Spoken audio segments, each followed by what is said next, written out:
What up, dude bros? I'm Frank. This is a video review of the Adventure Force Alpha Auto 72. This blaster by Buzzbee is a fully automatic cylinder-fed blaster with a 72 round capacity, feeding from this gigantic removable drum. It also looks like a Tommy gun, which is pretty cool. Let's get into it.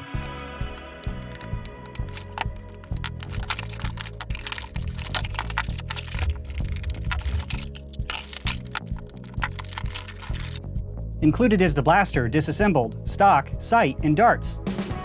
6 AA batteries are required and are installed as shown.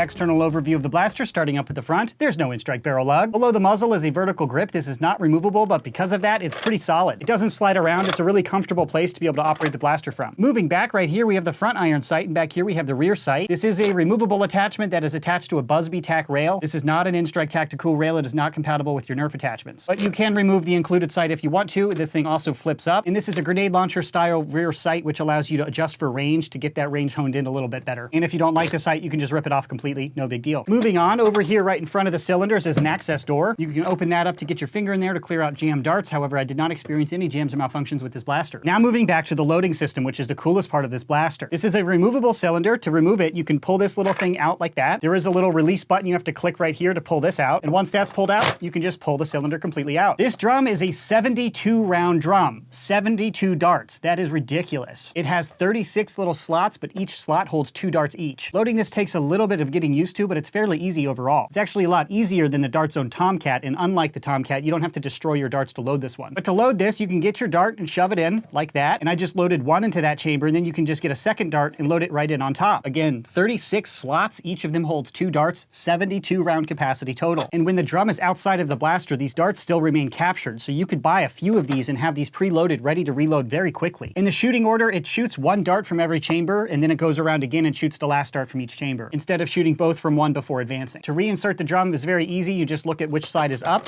you shove it in like that. But then to shove this in, you just put it in like that. You can actually put the peg in upside down and it works totally fine. There are little slots so it can go in either way. But you shove that in and now you can't pull the drum out and it won't drop out when you're running around. Moving back to the trigger, this trigger is the flywheel rev switch and the firing trigger all into one. This blaster does not feature a dedicated rev trigger. So the first little bit of the trigger pull activates the rev trigger and then you fully pull the trigger to activate the firing mechanism to actually shoot. And it's really, really easy to just pull back the trigger a little bit to pre-rev before you start shooting. It feels like a slightly longer trigger pull than something like a rapid strike, which makes activating that rev trigger independently of the firing mechanism very easy to do. So overall, a pretty well-designed trigger that's very easy to operate. And this is a fully automatic blaster, so you hold down the trigger and it will continuously shoot off 72 rounds, which is awesome. But the rate of fire is not the best, so if you're just trying to shoot off one at a time and use trigger discipline, it's super easy with this blaster. That's partially because of how the trigger unit is designed, but also partially because it has a pretty slow rate of fire. More on the rate of fire in my opinion. Moving on to the grip. This grip is unlike any other Buzzbee blaster I've used. It is big, it is thick, it is girthy. It's very rounded off, it's filleted, it's smooth, it's overall a very comfortable grip. It's very comfortable for my adult hand and I have very long fingers, but if you're a smaller human with a smaller hand, you're still going to be able to use this blaster just fine. You can break your grip a little bit and there's no rev switch to activate. There's nothing going on, so as long as you can pull down the electronic trigger, you can shoot this blaster just fine. So I think they really nailed it with the grip. I think almost anyone's going to be able to pick up this blaster and use it comfortably. I don't think I've ever given a positive grip review for any Buzzbee product, but this one deserves it. And once the cylinder is installed, you can freely rotate it like this so you can get to your empty barrels to reload on the fly. You don't have to remove the drum from the blaster to reload, but I did find it to be a lot easier to do it that way. But something worth mentioning, if you've thrashed the blaster, you're going to rotate out of sequence, so you might accidentally skip some darts. There's nothing locking it in place, so as you're moving, you might move to an empty barrel by accident. Not a huge deal, but definitely worth noting. And on the left-hand side of the blaster is the battery tray. You open that up and install your 6 AA batteries. Being a flywheel-powered blaster, this blaster does not function at all without those batteries installed. Now moving back to the stock, this is a removable stock that's removed just like a lot of in-strike stocks. You push down on the orange buttons on both sides and pull back, which reveals an in-strike barrel lug. Buzzbee is now compatible with Nerf attachments. So if you want to get your favorite Nerf stock that fits you and your body size, it will attach to this Buzzbee product. Awesome. Thank you, Buzzbee. That's what we've always wanted. We love our compatibility and customization. However, the included Buzzbee stock actually does not go on to the Nerf lugs that I tried. And that's because it's angled up front. It's not flat like Nerf stocks are. It's not too big a deal because nobody's going to put put this stock onto a Nerf blaster, it's important to be able to put your Nerf attachments onto the Buzby blaster. So I'm not really complaining that this isn't compatible with my Strife, but it's definitely worth noting. That is an external overview of the blaster. Now a note on the included darts. The included darts are lime green with blue heads, but they are not Dart's own waffle head darts. The included darts are the Buzby long-range nipplehead style darts. It's not a huge deal, but it's worth noting because they look very similar. But the nipplehead style darts are not as accurate as Dart's own waffle head style darts or any waffle head style dart out there. But the blaster itself is compatible with Dart's own waffle head style darts, but I had a number of feeding issues when I tried to use Nerf Elite darts with this blaster. There's no good reason to buy Nerf Elite darts, so the included darts or waffle head style darts are definitely recommended. But it's worth noting. That's the overview of this blaster. Now I'll show you the firing.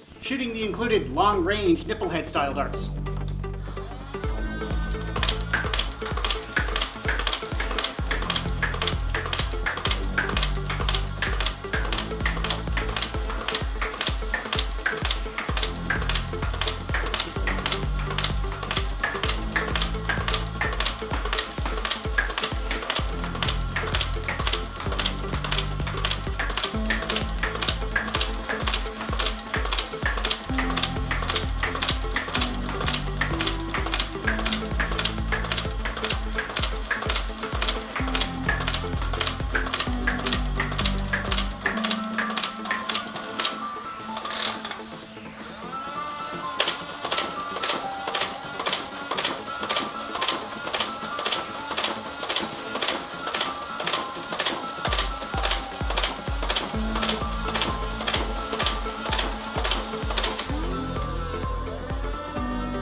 Operating this blaster was surprisingly fun. It has an insanely high capacity. I did not experience any jams or malfunctions when I used the included nipplehead style darts or Dart's own waffle head style darts. However, I did experience a number of jams with Nerf Elite darts. If you buy one of these, I would not recommend you try to use Nerf Elite darts with it. The jam would occur up in the center and it would clog up. I'd have to take the cylinder out, clear the jam, and keep going. I was able to clear the jams effectively, but it kept jamming over and over. It's something to do with the length of the Elite darts. But the blaster ran really smoothly. There's a little warning logo on the cylinder here saying, "Do not point the blaster down." I dumped a whole drum into the ground at a 45-degree angle and did not experience any jams or malfunctions. So maybe it's something to look out for, but I didn't experience that type of jam at all. It shoots pretty hard, but the rate of fire for full auto is noticeably pretty slow. But overall, a surprisingly pleasant experience with this blaster. I haven't been impressed with the Buzby blaster in years, if at all. Not trying to zing on Buzby or anything, but they've just been out of the game for a while. So hey, they're back. That's nice to see. But those are my firing notes. To compare this blaster to others, I put it up on my chronograph. With the included long-range nipplehead style darts, achieved an average velocity of 86 feet per second, and with Nerf Elite darts, achieved an average velocity of 88 feet per second. So it's shooting much harder than the Nerf Elite PAR of 70 feet per second. This is noticeably quicker than most Nerf brand blasters available right now. That's the objective information I can provide on this blaster. Now to my personal opinion. Overall, I am pleasantly surprised with the Alpha Auto 72. It's a solid blaster by Buzby. That is not something I say very often. Buzby usually makes cheaper products that don't really work very well. But this one operates pretty well. Now, it is still a Buzby toy. You can feel it when you pick it up. The plastic does not feel quite as nice. It flexes a little bit, it creaks a little bit. The plastic is not the same quality as Nerf or Dart's own. But even with that, my play experience was pretty positive. And the capacity, oh my word, 72 darts. That capacity is insane. You can see I got a little bored in the firing demo. That's not because the blaster's boring, that's just because it takes forever to dump the whole drum. And it does take a while because the rate of fire is pretty slow, but that's not always a bad thing. When you have a slower rate of fire, it takes longer to dump your whole drum. So with 72 darts, you could actually play an entire game without reloading. Compared to something like the aftermarket Woozy with a 50 rounds per second rate of fire, you could dump this whole drum in less than 2 seconds. And then you're out of luck because you have to reload, and it does take a little bit to reload. So having a faster rate of fire is not always inherently better. With a blaster like this, I think they're really going after a very specific target market. Somebody who wants a lot of bang for the buck, you just buy this with the included ammo, maybe buy an extra 100 rounds, and you're good to go for a whole battle. You don't need extra gear, you could reload this one on the fly, and it's pretty affordable compared to Nerf and Dart's own offerings. So my opinion on this blaster for what they're trying to achieve is really positive. They went out and tried to do it, and they did it. Now to the question question, to buy or not to buy. If you're looking for an affordable full auto blaster to get into a game really quickly with minimal cash, definitely consider this blaster. With a 72 round capacity, you don't need extra magazines in tactical gear. You can just buy this and some ammo and you're all set. Compared to the Rapid Strike, which is a great blaster and I'm not trying to knock it, but it costs more money to set up your gear to run that blaster effectively. The included Nerf magazines like the 18 round stick mags get depleted quickly, so you kind of need extra mags preloaded ready to go. And that's an extra cost per magazine, and you also have to spend money on tactical gear to hold the extra mags. With something like this, you buy this and ammo, you're ready to go. So my purchase recommendation is really positive for someone who's playing Nerf on a budget. If you're looking for bang for buck and you're looking for a full auto primary, yeah, consider this one for sure. That being said, if you've been around our hobby for a while and you really like higher quality plastics and higher quality products, you might lean away from this one. This is a budget-friendly blaster and it feels that way. Buzby doesn't use the same types of plastics that Nerf and Dart Zone do. Doesn't feel quite as good. I don't think the color pigment is really as strong as a lot of Nerf and Dart Zone blasters. And if you can feel that, it doesn't feel quite as hardcore as something like the Rapid Strike. But again, this blaster is designed for the entry-level Nerfer. If you've been around for a while, you probably already have a bunch of magazines and gear to hold those mags. And if you're trying to build the absolute loadout to stomp everyone, I would recommend magazines instead of a loading system like this one. And magazines are way more tactical to dump it out and reload. That's just cool. So to buy or not to buy, it's definitely not for everyone, but if you're an entry-level Nerfer trying to get a lot of bang for buck in a full auto primary, definitely consider this one. I'm giving a positive buy recommendation to a Buzby blaster.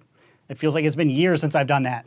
And the buy recommendation, if you're a cosplayer and you're looking for something like a Tommy gun, yeah, check this thing out. With a black and brown paint job and a trench coat, you got your whole cosplay figured out. Pleasantly surprised by Buzby. Pretty solid offering. Hopefully I've laid out all the information you need to make an educated purchase decision on your own. If you'd like to buy this blaster, I'll put a purchase link in the description box below. That concludes this video review. Thanks so much for watching, bros, and as always, stay tactical.